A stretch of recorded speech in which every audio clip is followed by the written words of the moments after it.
लाल सिंह चड्ढा और रक्षाबंधन 2022 की दो बड़ी हिंदी फिल्में, दोनों पिछले हफ्ते रिलीज हुई और बिल्कुल भी नहीं चली।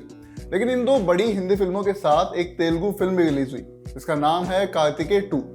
2014 में आई कार्तिकेय की ये सीक्वल फिल्म हिंदी बेल्ट में मजबूती से टिकी हुई है, और सिर्फ टिकी हुई नहीं बल्कि अच्छी कमाई भी करती जा रही है। कार्तिकेय 2 किस बारे में है, इसमें क्या अच्छा है और क्या बुरा, आज के रिव्यू में यही सब बताएंगे। आगे बढ़ने से पहले ये बता दें कि कार्तिकेय 2 पहले पार्ट की कहानी को आगे नहीं बढ़ाती। कार्तिक में चीज़ों को जानने की, समझने की जिज्ञासा बनी रहती है। इस पार्ट की शुरुआत में वो एक डॉक्टर बन चुका है, उसकी अपनी नॉर्मल लाइफ चल रही है। दूसरी ओर कुछ लोग हैं जो एक खास कड़े को ढूंढ रहे हैं। बताया जाता है कि ये कोई आम कड़ा नहीं, इसकी मदद से पेंडेमिक तक को खत्म किया जा सकता है। ये कड़ा भगवान श्री कृष्ण का है। कार्तिक इन सभी बातों से अनजान है, लेकिन एक दिन अपनी माँ की वजह से उसे द्वारका आना पड़ता है।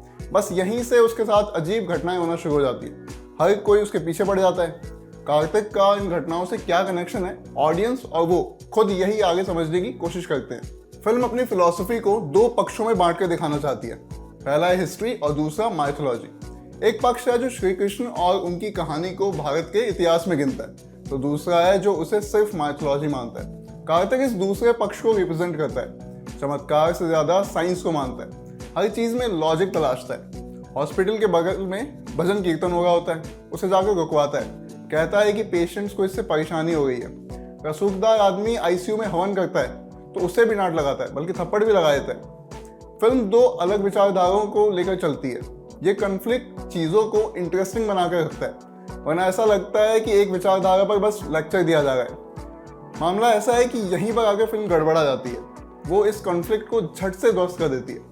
कार्तिक ने साइंस का हवाला देकर कुछ कहा, फिर सामने से उसके विपरीत जवाब आया और इतने में कार्तिक मान गया, मतलब 1 मिनट में कन्विंस हो गया।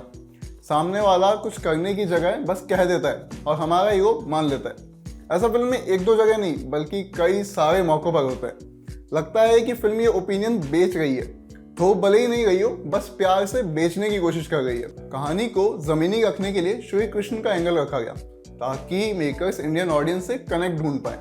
इन सब से परे कार्तिकेय 2 है एक एडवेंचर थ्रिलर फिल्म भी।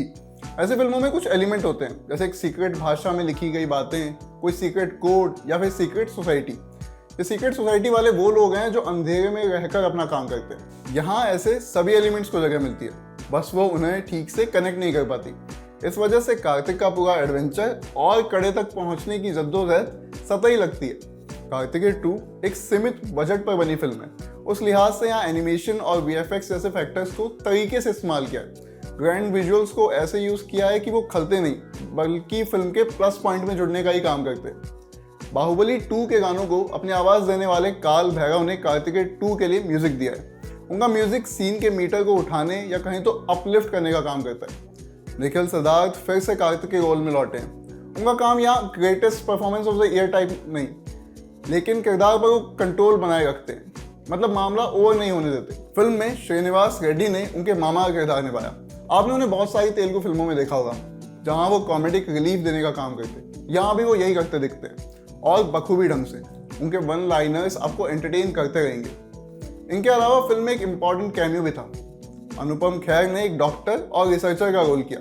मेजर तौर पर वो सिर्फ एक सीन के लिए थे, लेकिन उस सीन में आपका ध्यान उनके अलावा किसी और एक्टर पर नहीं जाता। कार्तिकेय 2 लगभग अपने सभी टेक्निकल डिपार्टमेंट्स पर दुरुस्त दिखती है, सिवाय अपनी राइटिंग के। बस वहाँ चीज़ें ठीक से कनेक्ट नहीं हो पाती और आपका इंटरेस्ट हवा होने लगता है। कार्तिकेय 2 भारत में पांव जमाकर वहीं की कहानी दिखाना चाहती थी। फिल्म के इरादे नेक लगते हैं, लेकिन काश सिर्फ इरादों से ही सब कुछ संभव हो पाता। आज के रिव्यू में इतना ही। मैं हूँ यमन और कैमरा के पीछे थे हमारे साथी जतिन। शुक्रिया।